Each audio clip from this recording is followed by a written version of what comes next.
blood. You can't fight in here. This is the war room. Welcome to Cornhusker Corner with Blake. Everyone in this room is now dumber for having listened to it. I award you no points, and may God have mercy on your soul. I'm Brooks. Is mayonnaise an instrument? And you better bet your bottom dollar that these two brothers know how to handle business. Here is a hand up to Thunder who gives it back to Mike Stokes. He's going to throw it. He's got a man out. Yeah! 40. It is. Ray Krause. 15, 10. All right, welcome to Cornhusker Corner, where there's no place like this podcast. As always, your host Blake, my brother Brooks. Thank you for watching the video. Please like it, subscribe to the channel if you aren't already. I know content's coming not as frequent, and it's not just us. It's just kind of the dead period that we're in college football. So we are going to try to do these once every 2 weeks going forward. Just think that, some stuff can come in between there, hopefully. And then once we start with, summer, well, I guess fall camp, come late summer, then we'll be able to really get some stuff hammered down. But news permitting as well. I mean, if something big happens, we'll try to have a podcast when big things happen, but it's the off season, right? So you don't really want big things to be happening at this point. No. We have a roster set. If big things are happening, it's probably not good. So let's hope to stick to that once every 2 weeks pattern. And that'll probably mean things were smooth sailing for the season. But yeah, thanks for watching, and follow us on X at @CHusker_corner and on Instagram, Cornhusker Corner. Well, all right, let's get into it. What do you got for us, Blake? Yeah, so something that had come up since the last time that we chatted, right? It was this newfound kind of respect, and I mean, if you see the name of the video, Nebraska seems to be gaining some, not necessarily popularity, but some respect nationally. Joel Klatt put us in his post-spring top 25. And a couple others did too, after they kind of saw that Joel Klatt did it, because he's pretty respected. But it was pretty surprising, honestly, if I'm going to be honest, that that happened. Mm-hmm. Because as Nebraska fans, we're always very optimistic, and we're always trying to look for something positive going into the next season, especially because it's been so long. So when we see stuff that looks good, I mean, our eyes have deceived us before. So we're a little more cagey, a little more hesitant. Yeah. In the past. I think Josh Pate the other day said it this way. He was like, the pulse of Nebraska fans is everyone's going, shh. Yeah. He did. Yeah. But, which is exactly right. Yeah. It's one of those things that it reminds me a lot. Going into Scott Frost's second year, I mean, it's off season, so I've just been randomly watching past seasons. So I just decided to go watch the first couple of years of Scott Frost, and watching the first season, they had a lot of momentum that they carried. It took them forever to win their first game, but they won five of their last six. Yeah. I think 4 out of the last 5, maybe. 4 out of the last 5. Yeah, 4 of the last 5. And carried a lot of momentum in there. And, Scott Frost's second season at UCF was the one where they went undefeated, beat Auburn, right? Was it Auburn or Auburn LSU? in the Peach Bowl, I believe. Peach Bowl. They played LSU the year after he left. Yes. Yeah. But so he was carrying a lot of momentum in there, and that was like the hype, right? We were preseason ranked. We went into Colorado. We played South Alabama. It was kind of a tune-up game. We didn't really look all that impressive. Then we came out and really kicked Colorado in the mouth. And then story is what it is, and that season turned out how it turned out. Yep. But it's giving me those kind of vibes again, and I don't want to trust it.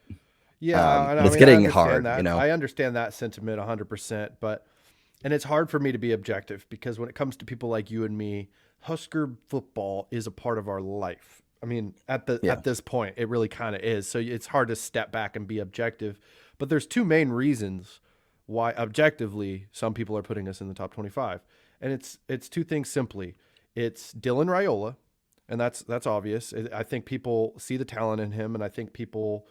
I mean, he was picked in Lindy's recently, the preview magazine this week, to be the newcomer of the year in the Big Ten. There's just a lot of hype around Dylan Raiola in general and the potential that he has. And the number two thing is returning production. If you look at the returning production that Nebraska has compared to everybody else, it's quite significant. It's around 70%, I believe the mark is, which is very high, especially in this modern era of turnover. Now it's returning production from a 5-17, but again, a 5-7 team who lost a lot of close games and who had a top 15 defense statistically. So it's not anything to scoff at when you talk about returning production for Nebraska. So those two things mainly make you look at Nebraska and be like, the only thing that makes you question Nebraska, and I hate to say this because I'm wearing the N on my chest and on my head, it's Nebraska. And the fact that the fact of the matter is the last couple of years they've developed a reputation of what we have been, So that's what's making people question it more than anything. If you just look at what's on paper, there's nothing but optimism. It really isn't. That's why we're also like, right? Yeah. Because we want to watch what happens, and I'm excited for the season. But yeah, I'm with Josh Pate on this one. It's good to see that other people are seeing what you're seeing, so you're not crazy. But I'd rather them just not talk about us all until, the week of the Ohio State game, hopefully. I just want to stay completely out of the. Something I hate that they're talking about now, that you're seeing those pieces and you're seeing this, and you're like, Nebraska could be 7-0 going into Columbus. Like, yeah, we could. You know how long that's been since we've had a stretch of games where we've won that many in a row. That's I mean, as far as talent and the competition that we're going against, we match up really well in those first 7 games. But we could be through week 4, we could already have a loss. Colorado could come in and beat us. Yeah, I mean, it's like the longest yard, though. I mean, it really is. If you think about it, it really is. We are the criminals versus we are Wardens. the guards. We are the guards. We're the guards, 100%. yeah. We're well organized. We've been playing for, you know what I mean? We've all played together for some of these dudes have known each other for years, and we have depth pieces. And it's you look at it, it's well put together football team. And then you got the Cons over there, and they got heart, and they got grit, and you don't really know what they're gonna be, but they got speed and so Colorado is an interesting game, and that I scratched my Ohio State comment. I don't want attention until Colorado, because if we go in there and we win our first game against UTEP and then we beat Colorado in Lincoln, we're going to be getting some national attention, especially if Dylan Raiola if he looks a certain way throughout there, because that will determine a lot of it. Quarterback is obviously the biggest position in football, especially in 2024. So it's huge. We never try to get too hyped up about recruits. We really try to stay away from that on this show. But if this thing takes off with the trajectory that some people say it may, it's going to make me look at recruiting here on out in a different light, because I was so nonchalant about the whole Dylan Raiola thing. And I feel like I'm already speaking with hindsight with something that hasn't happened yet, and I understand that. But I was so nonchalant about it. Now here he is, going to be our starting quarterback probably, and he's arguably the most important cog on the team as far as our potential. So it's important. Recruiting's important. You don't want to read too much into it, but you should pay attention to it. But yeah, no, it's not just around. It's just not just Dylan Raiola either. It's true. Pieces around him, and ironically, how decimated our wide receiving and running back core gave us last year, kind of has set us up to be really deep with people that have game experience, that probably wouldn't have happened if some of those people wouldn't have got hurt at the wide receiver and running back positions, which is something that we've sorely been lacking. Just some consistency and depth there, And that exact thing that happens is the exact character trait of Matt Rule when he takes over programs. I mean, that's one of the things he said, I think on Will Compton's show a year ago, was he was like, that's one thing I do is I come in, I play a lot of the young guys end up playing. And, last year it he wasn't really trying to be like that, but we had so many injuries that guys played, and he's already good at rotating in general. I mean, like if you just watch, like that's one big difference. It's an unspoken thing at this point, but years past it seemed like either you had a complete rotating door at a position or one player would play the entire game. You know what I mean? Like one or the other. And with Rule, it really seems like everyone's on a pitch count, and he's got depth and pieces for certain situations, and it's just a much more well-organized machine than we've seen around here for a long time. So yeah, I don't know where I was really going with that, but Matt Rule is another reason why you got to pick him top 25, because if you just look at everything and you look at his history and his trajectory at other places, things are fitting the mold here.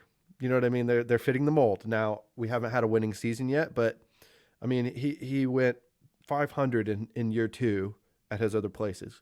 Now people are saying Nebraska year 2 is year 1, right? That's what people are assuming, right? Yeah. So I think it'll be more like maybe a soft year 3 Matt Rule, you know what I mean? Where it's like a 8 or 9 win situation, more wins than we've had a long time. But some people are saying like, watch for Nebraska, because if they're really good, they might be really good. And I'm here to say, like, I think we could be a good scrappy ball team at the peak of it, but we're still years away from like competing at the top level with like Ohio State and Alabama and all those teams. So yeah, because some of those pieces that we were talking about through recruiting and stuff are still young. Yeah. Very few teams do you have talent that comes in ready to go right away and hits their stride, and like that only happens when like really Nick Saban's your coach, or Kirby Smart. Like that's really the only places that happens. And the schedule this year, though, the schedule, that's what's intriguing about it. Yeah. Yeah. I mean, sure. But still, anybody can beat us. And we've shown that year after year. And again, like you're talking about like the year 2 and 3 and Matt Rule, and that's kind of how people are like, well, he did it there like that. He could do it there like that. And yeah, I do think we're going to win some more games, because a lot of our losses, and this is also pointed out, was strictly due to quarterback play. So the expectations 100%. For Raiola, or whoever is the starter, I mean, let's not kid ourselves. But whoever's the starter is just to have a plus touchdown to interception ratio and take care of the ball. Just taking care of the ball. It just has to be serviceable. And we win at probably 7-8 games. We just do. So yeah. I mean, look, if we just had quarterback play like Iowa of like 2019, or you know what I mean, like a normal Iowa team that's quarterback's not too flashy, but he's a great game manager. Yeah, that's all we really need. And that's the unfortunate thing about a freshman, is that's usually the thing that they the game manager usually comes last. You know what I mean? Usually it's the wily, gunslinger when they're young, and then if they mature, they mature into a person who can make plays, but ultimately is a great game manager. That's what Pat Mahomes is. I mean, he's a really great game manager, but he can make all the plays. Don't get me wrong. Yeah. And I think something that is overlooked about Raiola specifically, he is miles ahead of most true freshmen, just because of the coaching that he's already had coming into Lincoln. I mean, he works out with Patrick Mahomes' QB coach. Like, when you have that coaching early, when you've also been in the national spotlight, because he's been being recruited for forever, right? So he's always had that attention. It's going to be a lot more intense, especially during game time and everything. That's more intense. But I think he's used to it, and you can tell that like he's not really shy about it. So that kind of what you're talking about with like freshmen and turnovers, and I mean, that could definitely happen, but I'm a little bit more optimistic about it just because of the type of coaching that he's already been accustomed to. And then Thomas is a good QB coach. He just is. So I'm confident in the pudding. I'm confident in the people we have back there now, proven track records on both levels too. Like in the NFL, which is so much harder. So I'm really like, I'm a little bit more confident in that kind of thing. the skill players, they really need to step up and help out, because like a lot of remember, like, we had a good quarterback here for 4 years. Adrian Martinez was a good quarterback. He was let down by poor run game. We never really had a really great run game when he was there. Poor run game, bad line play, and really a lack of great skill players. His first couple of years, they had like J.D. Spielman and like Stanley Morgan. I almost said Morgan Stanley, and Wandale Robinson, but they squandered him. They didn't know how to use him because we didn't have a good running back. They lined him up in the back. They knew how to use him. They just didn't have anybody else. They knew exactly how they wanted to use him. They just couldn't use him that way. Yeah, that's true. Yeah, they're not dumb. They could have used him exactly the right way if they had the personnel, but they didn't. They only had him. That was the problem there. Yeah. So I think a lot of this hype and a lot of how we're going to do, yes, quarterback play, but also taking that extra step to help your quarterback out, especially since he is still a true freshman. So and not just one or two guys, 4 or 5 or 6. And I'm talking about the wide receiver core when I'm thinking, but even the running backs can be included in this. And not just one running back or 2 running backs. Can we have 3 or 4 that we can use? That'd be awesome. Yeah. And on paper we do, absolutely. And on paper the wide receiver core, it's the same thing. We have 7 or 8 dudes, but it's all about the proof is in the pudding. At the end of the day, the coach, and I love that Coach Roll talks about this a lot, but at the end of the day, we're still 5-7. Yes. And we're still 5-7 until we're not anymore. And the reality is, it's from a player standpoint, they can't think about the stuff we're thinking about. We're fans. We can think about big picture all day long. They can't think about that. They got to think about what's the motto of Nebraska football day by day. That's what they got to think about. So, I try to live that out in my life, and it's hard for me day by day. I do a lot easier things than they do. So there's a lot of work that needs to be done before it gets to the point where, where we want it to. But, I think we got the right guy in the right place. So sure. Yeah. Sure. But yeah, anything else, about the national attention? I'm interested in that article about Coach Rule or coaches article. The coaches. Yeah. So the coaches in the Big Ten, they do this kind of every year. They speak anonymously, kind of like what they're seeing after spring, and then like a dead period. And they said some really interesting things about Nebraska, kind of on the same kind of token as the other talking heads that are like, this is what we're seeing from Nebraska. So let me get this shared real quick. All right. So yeah, if you see, and they're just quotes. Again, they're anonymous, so you don't know who these are coming from. Stop! Don't get me so hyped up. Stop it. Yeah. See, look. I mean, these are from other coaches. Yeah. For those that aren't watching, they're going to break through this year. It's just a question of how big. They should definitely be bowling. That's that's the first quote. And the second one is about Raiola. They've tried to slow play it as much as possible, but he's clearly their best option. He's the most talented guy, and the guy that can make the system work. And Matt Rule's done a great job of reworking the offensive talent. Same thing we're saying. Mm-hmm. They're going to have some breakout wide receivers and have a really deep group of running backs again. And then this is something that everybody brings up every time we talk about us as well, is Tony White. Mm-hmm. Tony White's going to be a head coach soon. That's what they say. But it was great that they got him back for another year. And they said, I thought the shift to the 3-3 worked out really well for them. And they're starting to look like old legendary Nebraska with the size and talent up front on defense. So, what are your thoughts? that's better than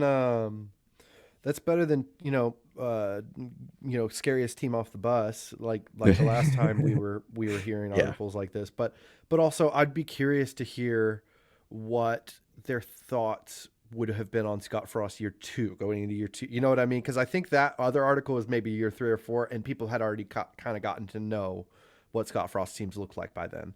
versus Matt Rule. This is going into year 2. They only have 1 year going off of it. They're looking at it from the outside in. I'm sure Coach Rule is popular among peers. I'm sure he is. Seems like a nice guy. Seems like a guy who connects with other people in the coaching industry well. So I'm sure he's liked by a lot of the other Big Ten coaches. I'm sure he is. But we'll see. Like I said, the proof is in the pudding. This just makes me hyped up hearing all this because I always Jerry DiNardo, right? He was a coach and now he's on Big Ten Network, and he whenever he talks about when they do their Big Ten preview going into the year, Jerry DiNardo talks about if the teams if he likes them better than he liked them last year or whatever, especially with Nebraska, because we've been trying to break through this whole time. So he's always like underwhelmed me when he talks about Nebraska. Yeah, well, blah blah blah. And you know what? He's been right almost every time he freaking says it. And it pisses me off. So I'm gonna be really interested to hear what he says this year. But the reason I take Jerry's words into account is because, like I've said, I've seen the proof. He's been right about us a lot. But the other thing is he's been a coach. And so when you hear these quotes from guys that you know to be coaches or head coaches or whatever, these were other head coaches is what this was. Yeah. So other head coaches, it's really encouraging because those are the dudes who have to scout them. And I'm assuming none of these are Matt Rule, because that would just kind of game the system. That would be hilarious. That'd be hilarious. Like, Nebraska's going to get breakthrough. And oh wow, he's done a really good job of building up the talent. If honestly, if he would go through, the smartest thing for him to do would be to make anonymous criticisms about Nebraska about things he wants changed. That would be the smartest thing to do. Would be like, Nebraska's NIL program needs to blah blah blah blah blah blah. When it's like that's what he really wants. But why would James Franklin say that though? No, exactly. And these are all coaches now. Like Oregon is there, USC. So there's Lincoln Riley, Dan Lanning. Whoever Washington hired, whoever USC Washington hired the guy from Arizona, Jed Fish, and no, is it Jed Fish? Jed Fish? Jeff Fisher was the guy at the Rams. Different guy. Okay, Jed Fish for sure. He's up. Okay. I thought maybe I was thinking of a different name, but Jed Fish. That's the Washington coach, and they were 10-2 at Arizona, and then Dannon hired him. So I'm not big on administrators. We'll see about Dan, and I like him so far. And that's the other thing is we could touch on real quick is those stadium plans. He redid the stadium plans where he sort of went a different direction. We're not doing anything with South Stadium right now. They are putting chairbacks in East and West Stadium. And working towards making alcohol available in the stadium. But they're sort of slow playing it, taking it one bite at a time, which is an interesting. It's interesting. I think they're on the side of, listen, we're spending a lot of money. Our boosters are spending a lot of money. They have to see something on the field before we ask them again. And I think that is why. Because Alberts was just gonna push through, and I think that ruffled some feathers. So we kind of expected that it would get scaled back. I'm a little disappointed. They haven't released any different details on what it was going to look like or renditions or anything like that, which I didn't really expect them to, because they don't want to promise anything that they don't want to deliver on now. But it does need to be updated. But I think that they're doing a good strategy, because if we start to have success, more money's going to come in. Because there's definitely people with big, deep pockets that are sitting on the sidelines right now, because who wants to give money to a team that hasn't been bowling in 8 years? Yeah. No, it's true. There's two schools of thought, right? There's one school of thought, like you just said, where, there's a lot of change going on in college football right now, too. Yeah. Where we don't really know where it's going to stand 5 years from now. So maybe the line item that's in our budget allotted to student athletes of $20 million up to $20 million right now will in the future be mandatory $60 million. Who knows? So people always fight for more money. So that's one school of thought. So in that environment, it probably is better to take slow decisions and slow, deliberate, good decisions. in this situation. But the other school of thought is normally in a normal environment, this thing to me screams starting something you're not going to finish. That's what it screams to me. It screams, okay, we're going to do this one change and that'll be good for the next 20 years. And then the AD will cycle out. Somebody else will replace him. The whole thing will get forgotten. And then South Stadium's going to, you know what I mean? So I look at it in any normal circumstance. I'd say, man, just get the whole thing done at once. I don't care what the circumstance is. Nebraska football is an institution. We need to see it on the field. I agree. But if Matt Rule doesn't work out, we're going to get somebody else and they're going to work out. So like we're an institution at this point. We're going to keep trying. So let's get the nicest possible accommodations for our fans right now so that they enjoy it while they're sitting there watching their team lose, if that's what they're doing. So, exactly. You know what I mean? So like those are the two schools of thought. I don't quite know which one I subscribe to be honest with you. Yeah. Really I mean, don't. and listen, the stadium isn't the worst college football stadium, even by a long shot. No. I think the worst thing in that stadium is the lack of stadium seating. Yeah. Like the bench seating is not ideal. And it's medieval, honestly, because there are stadiums that are a lot less nice than ours that have like nicer seats, you know. Yeah, some people's complaints are like, yeah, you go there, there's just no food options, no this. I'm like, it is Nebraska, it is Memorial Stadium. What else do you need other than a Runza, slice of pizza, a Pepsi? That's all you need. You're at Memorial Stadium. You don't need anything else. You know, guess what? Runza and Memorial Stadium's what, like $5-6? Nothing crazy. Like very, very manageable. You get out of there, you can go in with a 20. You can go in with a 20 and get yourself a food, a soda to drink. Pretty no sure alcohol yet. The slice of pizza from Valentino's is like $10. Though. No, it wasn't. No, It I wasn't? just went. They're Well, very they might have cheap. been cheaper for the spring game, though. No, well, I've been to multiple games, 2 more games than you over the last couple of years. 1 more game for sure. But anyway, the Illinois game. But anyway, it's a cheap. It's like old school. Like it's very lovable that way. Versus you go to U of H Stadium and it's great. They have awesome options. They have Chick-fil-A. They have all this stuff you can get. You can go get a basket of fries over here and whatever you want anywhere. But everything costs $20. It's way more expensive because you bring in all these food vendors versus you just have a little partnership with Runza, little partner. I don't know exactly what their whole situation is from a business standpoint, but there's a way that they keep it cheap, and the way seems to be that they keep it simple. Yeah. You know, so no, yeah. I mean, so you don't. That's need not one of my options, complaints, but things like that have been a lot of people's complaints. Like they don't have enough food options, and a big complaint I also hear is bathrooms up in South Stadium. That needs to be fixed.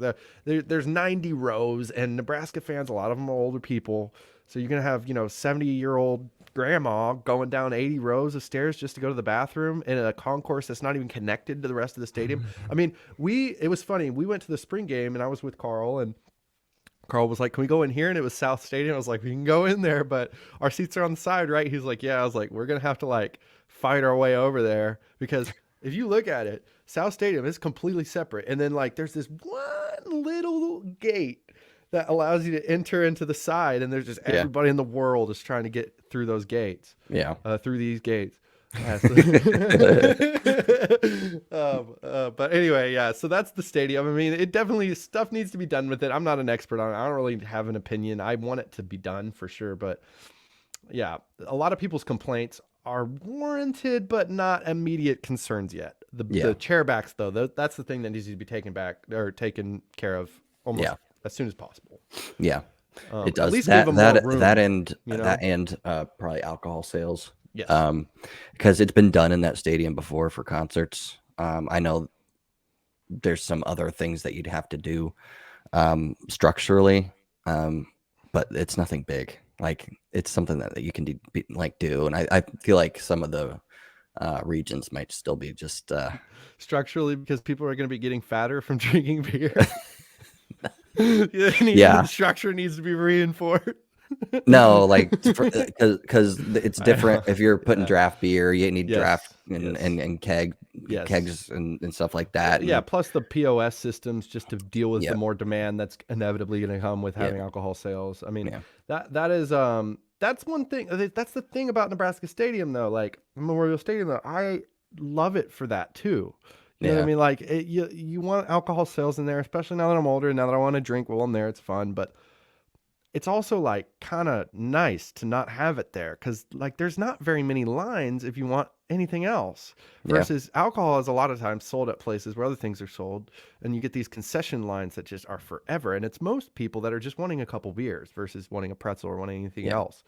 So there's just little things like that about Memorial Stadium that endear it to me for sure, that I'm going to be sad to see go if they do go. But yeah, so what you're essentially saying is, if we do the second option, the biting it off in pieces option, he made the right choice. The first two things that he chose to change were the right things to change. Yeah. So, well, that's good. Hopefully our AD position stops being such a rotating door. Yeah, no kidding. I just hope he works out. And the one thing that people are a little mad at him about is the Illinois night game on a Friday. Oh yeah, they're mad because of high school football. I have to admit, I didn't relate to that very much because I'm in Houston and there's 3 other colleges here, and they're all playing Friday night games sometimes. It's just it's different. I understand, because it's Nebraska. Everybody wants to go to both games.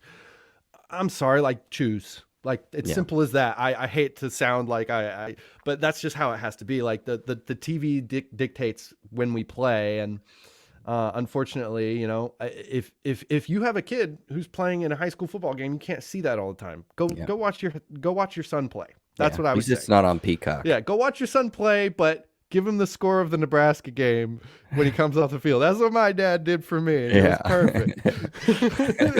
I played on Saturdays. Pee Wee, we played on Saturdays, so we missed all kind of Husker games. All of them. Yeah. Yeah.